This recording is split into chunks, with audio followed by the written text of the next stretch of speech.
Chaque 21 septembre, c'est la journée internationale de la paix. Quelle portée, quel impact? Nous allons essayer de discuter avec notre invitée, Madame Dado Nora Noviekou. Elle est coordinatrice nationale de ONEP Togo. Vous la connaissez tous. Bonjour, Madame. C'est un plaisir de vous revoir. Ça va? En pleine Ça forme? va bien. Bonjour, Michel. Pourquoi cette journée, Madame? Alors, tu l'as dit, chaque 21 septembre, les Nations Unies célèbrent la journée du 21 septembre qui est en fait cette journée dédiée à la paix. Journée pour célébrer les efforts en matière de paix et sécurité dans le monde. Et c'est ceci depuis 1981, histoire d'amener les acteurs, les pays, les communautés à parler le langage de la paix. Parce que nous savons les conséquences que les guerres, les conflits violents ont sur l'humanité. Il y a tellement d'exemples. Et nous connaissons aussi le mandat de l'ONU qui est justement d'asseoir la paix et la sécurité internationale. Donc cette journée vient tout simplement interpeller tout un chacun de son rôle pour la construction de la paix, pour la consolidation de la paix. Donc c'est une journée qui doit être célébrée par tout le monde, par tout acteur de tous âges. Alors, vous avez parlé de 1985, si je ne me trompe pas, jusqu'à aujourd'hui. 81. 81, jusqu'à aujourd'hui, qu'est-ce qui a fait? Ça fait, si je fais bien... 40 ans ouais. de parcours. Alors, beaucoup de choses ont été faites parce que déjà, en prenant cette résolution qui a été, quand même, il faut le dire, qui a été sous l'impulsion du Royaume-Uni et du Costa Rica, de là à 2022, quand même 40 ans de parcours, des actions ont été faites par les États d'abord, membres, et ensuite par les acteurs engagés pour la paix, dont par exemple notre culture et d'autres organisations de la société civile de par le monde. Donc c'est une journée qui invite tout acteur qui est amoureux de la paix, qui a ce désir-là pour asseoir la paix dans les communautés, qui a ce désir, cette envie d'avoir une société pacifique, parce que comme on le sait, et comme le dit si bien l'ancien secrétaire général des Nations Unies, Kofi Annan, sans la paix, aucun développement n'est possible. De la même manière, sans développement, aucune paix n'est possible. Donc l'idée, c'est de créer les conditions nécessaires pour pouvoir, je dirais, faciliter le développement.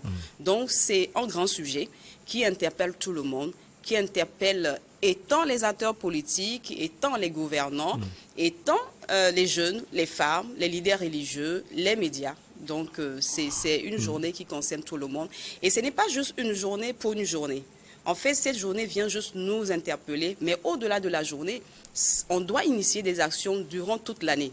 D'ailleurs, vous avez des organisations qui ont comme champ d'action ou comme objectif principal la promotion de la paix. Comme par exemple notre structure, le ONEP, c'est notre champ d'intervention et il n'y a pas un jour qui passe sans que nous, on ne réfléchisse à quoi apporter à la société togolaise pour asseoir une paix, en tout cas dans la mesure de notre possible, parce qu'il faut aussi le dire, ce n'est pas un travail d'une seule personne, c'est un ensemble. Et donc, c'est une construction collective qui, justement, permet à ce que nous ayons des sociétés pacifiques et aussi qui nous amène à traiter les causes profondes des conflits et à être aussi dans une logique de prévention. On n'attend pas que les conflits viennent, mais déjà qu'on voit des signaux, on doit pouvoir alerter, on doit pouvoir mener des actions de plaidoyer, des actions préventives pour que, dans le meilleur des cas, que le conflit ne vienne pas, et dans le pire des cas, que le conflit n'ait pas d'incidence aggravante sur les communautés. Alors, comment se fait-il, madame, que nonobstant les efforts, les conflits continuent par se perpétuer? C'est le constat amer qu'on fait. Oui, c'est vrai. Juste pour dire que l'ONU, dans son ensemble, le secrétaire général, par exemple, et son équipe n'ont pas le dernier mot. Et nous savons aujourd'hui, les partis ou les États, généralement, sont sur des calculs d'intérêt. Et parfois, les enjeux dépassent l'entendement humain, ce qui n'est pas normal. Parce que l'humain est cher, l'humain est capital.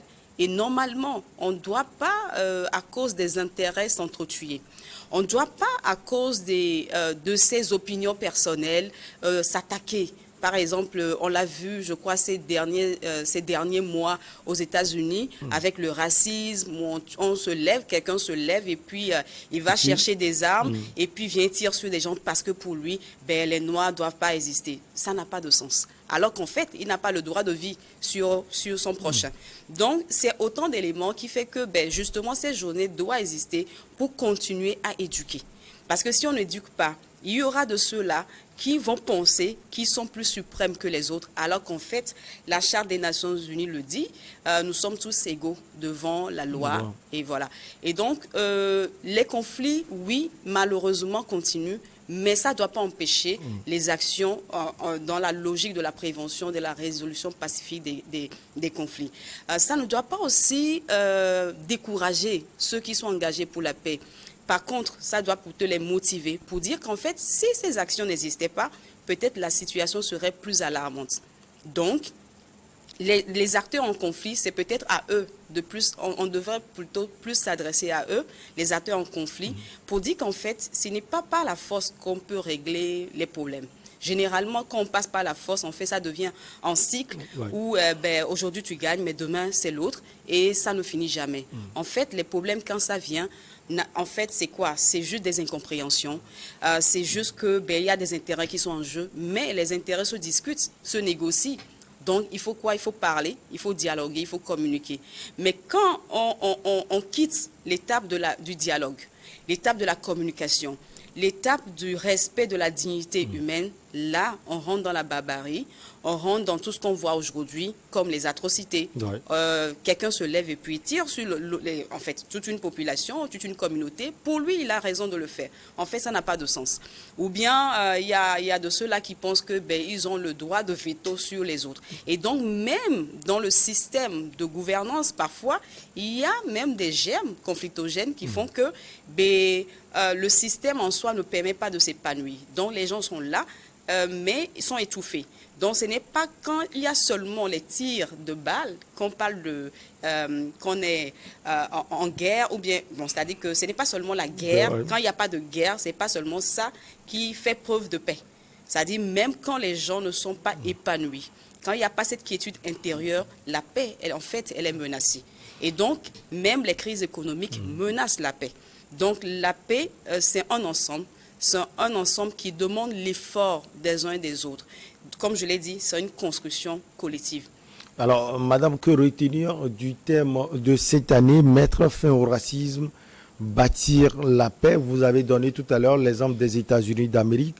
Est-ce qu'à partir de cela et de ce qui arrive dans d'autres pays, vous avez remarqué véritablement que le racisme serait à la base des guerres qui secouent le monde?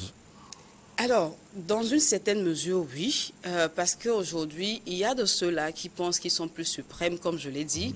On ne va pas aller peut-être dans les détails, mais on a des réalités où certaines communautés pensent qu'ils ont le droit de vie sur d'autres communautés qu'on peut appeler des minorités raciales. En fait, toute race est, je dirais, est digne, est digne, a des droits, et qui sont des droits égaux en fait. Il n'y a pas de suprême, il n'y a pas de mini, non. Tout le monde en réalité, tout être humain est digne, a une dignité qu'il faut respecter. Alors aujourd'hui, qu'est-ce qu'on constate? On a dit aux États-Unis, plusieurs situations racistes. Il faut juste parfois quitter sa zone, voyager un peu et se retrouver dans des aéroports et de voir les regards que les gens vous font, la manière dont vous considérez juste parce que vous avez la peau noire, juste parce que ben, vous êtes dans une zone où ben, vous n'êtes pas bienvenu, alors qu'en fait, on a tous le même souffle de vie.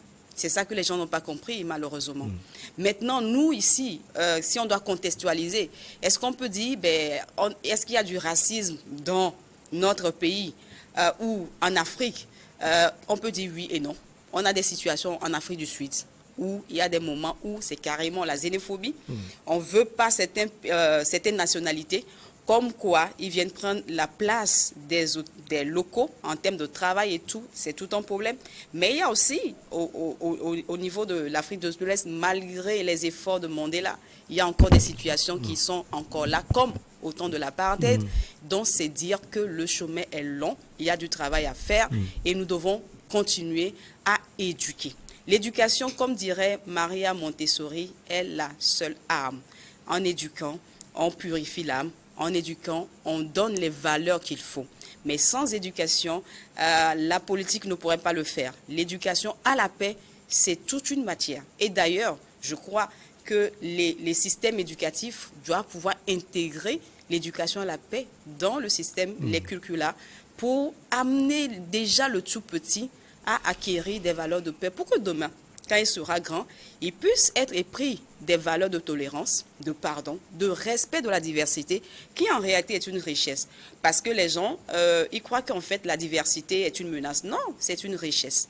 Et donc pour nous, quand je reviens à notre pays, en termes de contextualisation, nous allons peut-être nous attarder plus sur la seconde partie du thème de cette année qui est face au racisme, bâtir la paix. Nous allons prendre ça, bâtir la paix. Comment? En fait, parce qu'on ne peut pas dire que nous avons la paix totale. Il faut juste aller dans les maisons, dans les foyers, il n'y a pas la paix. Dans les communautés, telle communauté contre telle communauté à cause du foncier.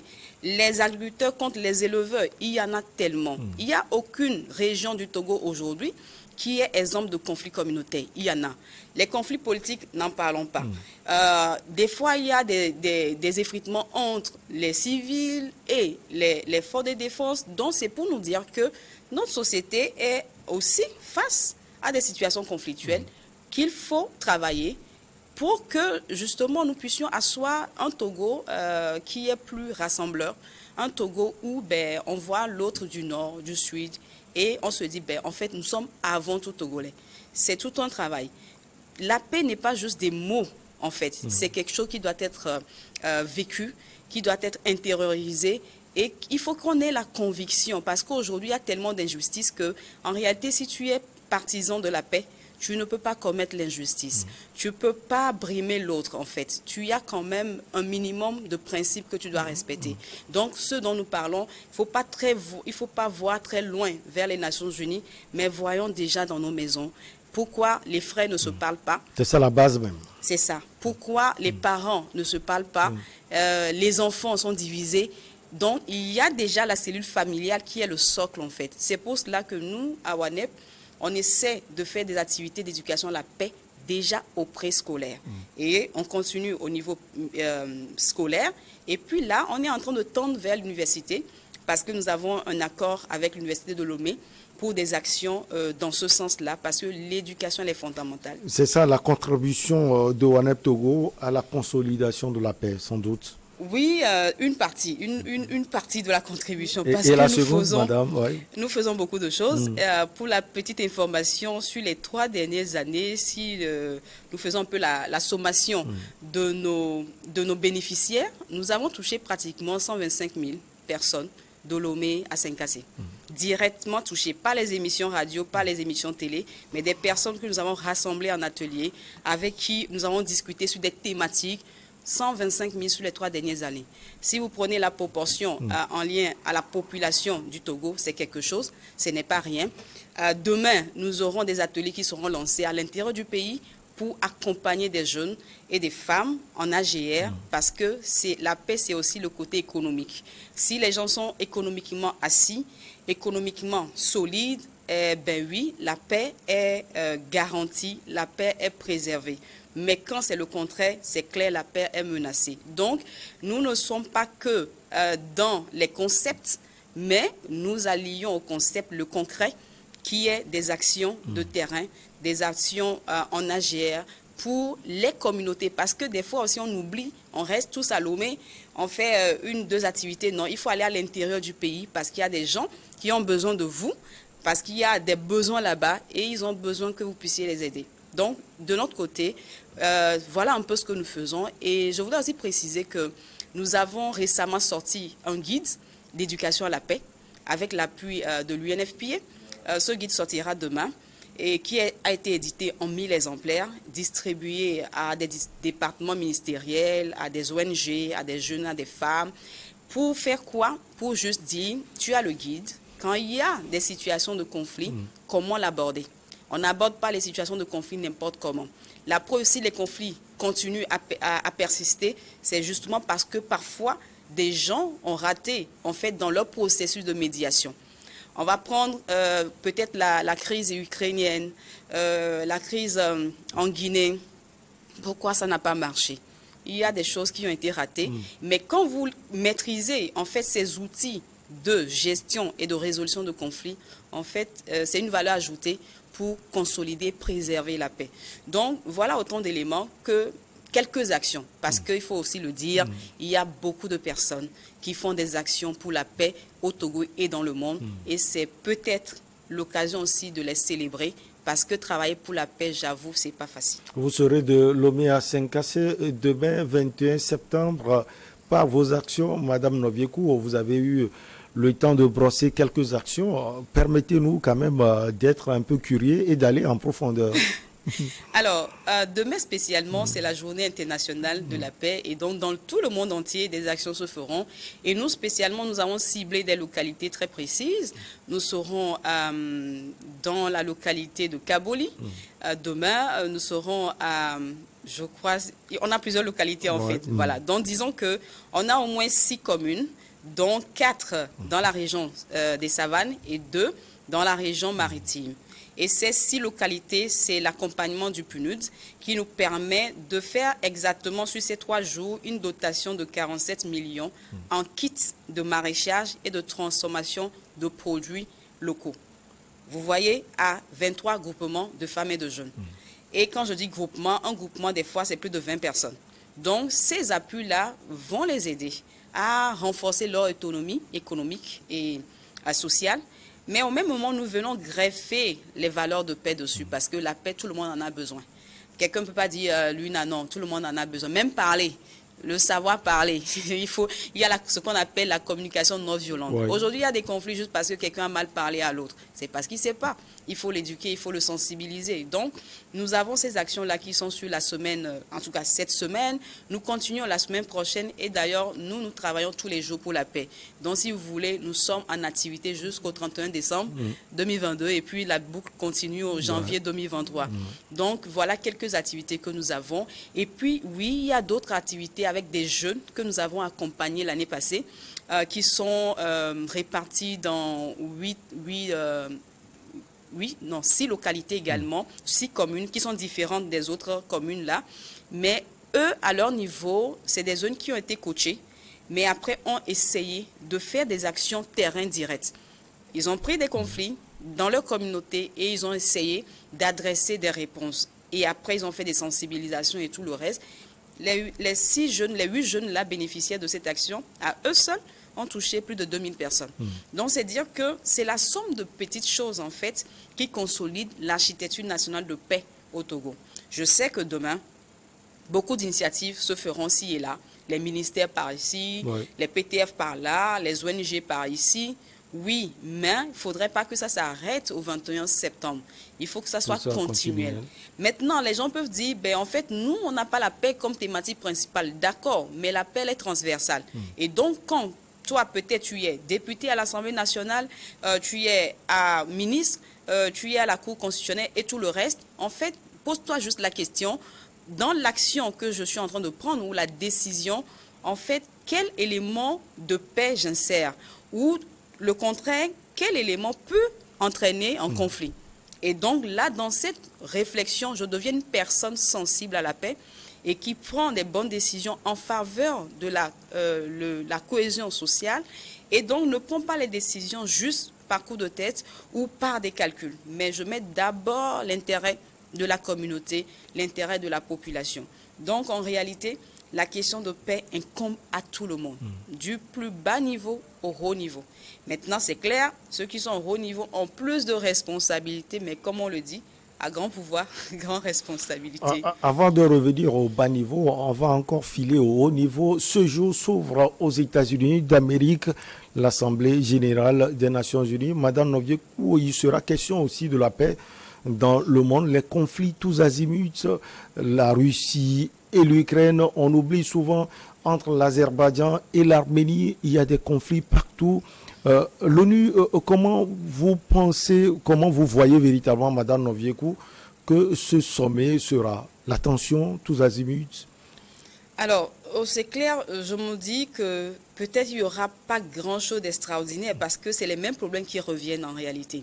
Mais oui, il y aura peut-être espoir que de ce sommet-là, des conclusions viennent encore renforcer les actions déjà mises en œuvre par l'ONU, mais en même temps relever les challenges parce que, comme je l'ai dit, ce n'est pas de la seule responsabilité de l'ONU.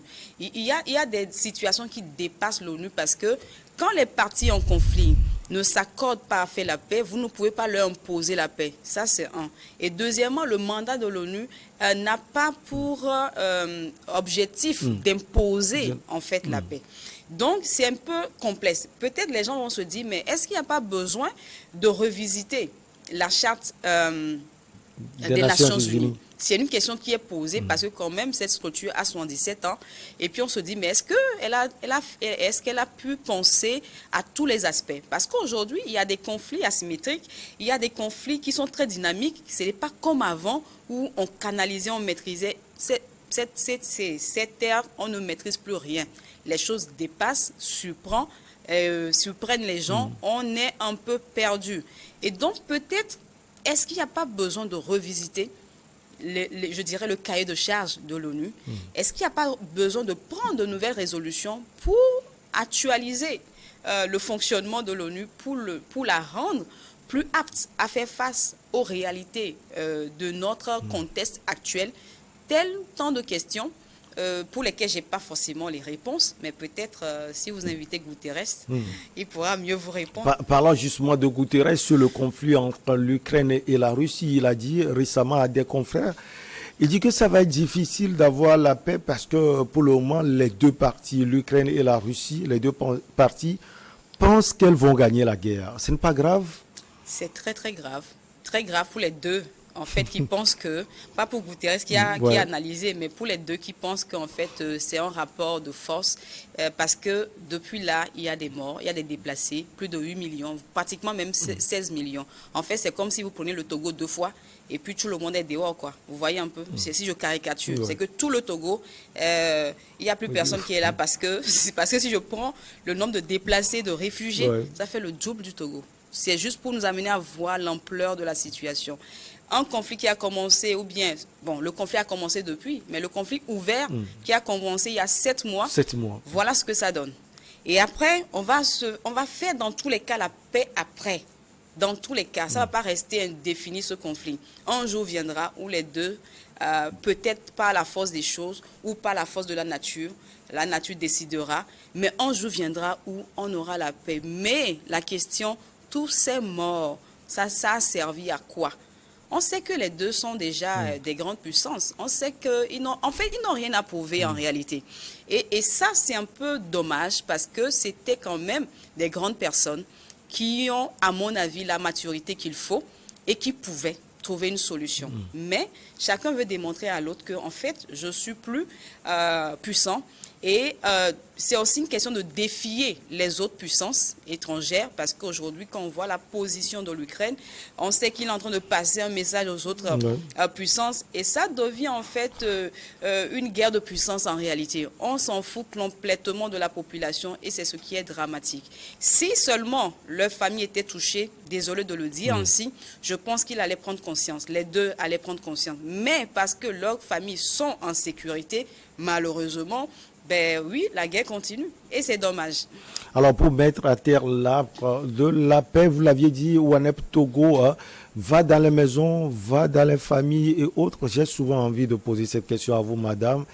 Est-ce que vous avez l'appui des gouvernants? Alors nous sommes d'abord une organisation sous-régionale à caractère, comment on dit, société civile. D'accord? Et nous, notre premier appui, c'est notre organisation mère qui est au Accra, le WANEP régional. Maintenant, oui, nous avons des partenariats avec les instances gouvernementales. Les instances gouvernementales, à savoir les ministères, les institutions de la République comme le HCRON, parce que nous travaillons avec ces acteurs-là.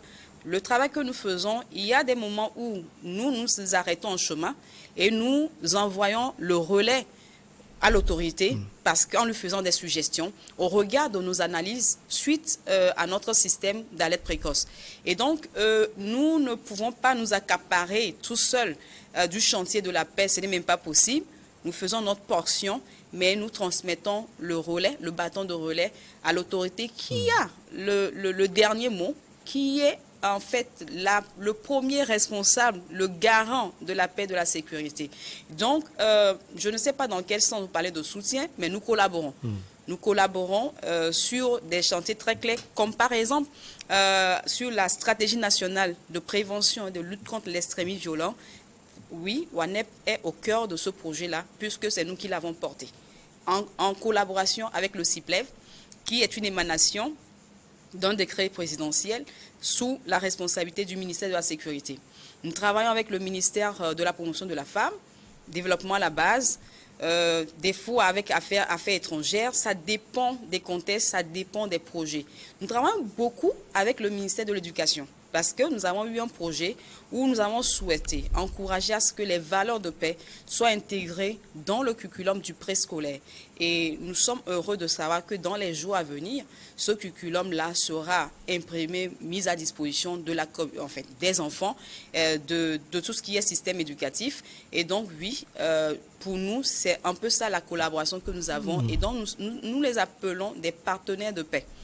Donc, et les gouvernants et les PTF, pour nous, c'est les partenaires de paix.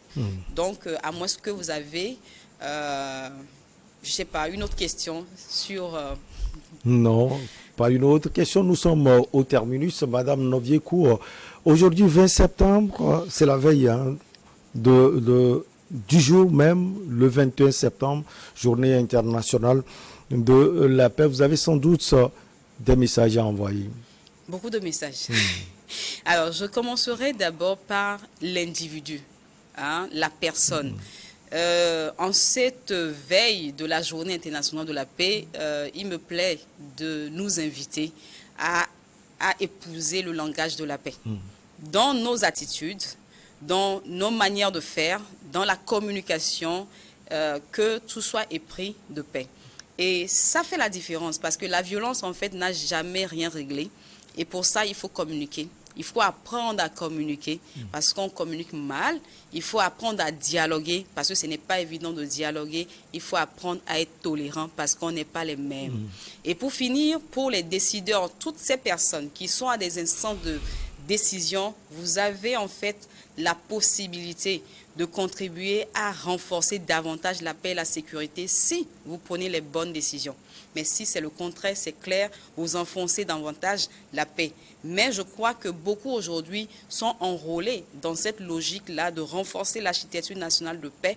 Et je ne peux que encourager toutes ces personnes-là, parce que je l'ai dit, parler de paix n'est pas facile, faire la paix n'est pas facile, construire la paix, c'est tout un processus et il faut des bâtons pour le faire. Et je souhaite une très belle journée de paix et que les actions ne s'arrêtent pas qu'au 21 septembre, mais que ça soit des actions de tous les jours. Journée internationale de la paix, quelle portée et quel impact? Madame Dado Noura Noviekou, merci beaucoup à vous. Vous êtes la coordinatrice nationale de WANEP Togo. Ça a été un plaisir de vous avoir sur ce plateau. Comme d'usage, on marque la pause pour le journal et derrière, on reçoit nos invités, Pasteur Edo Komi et Credo Tété pour Regard Croisé.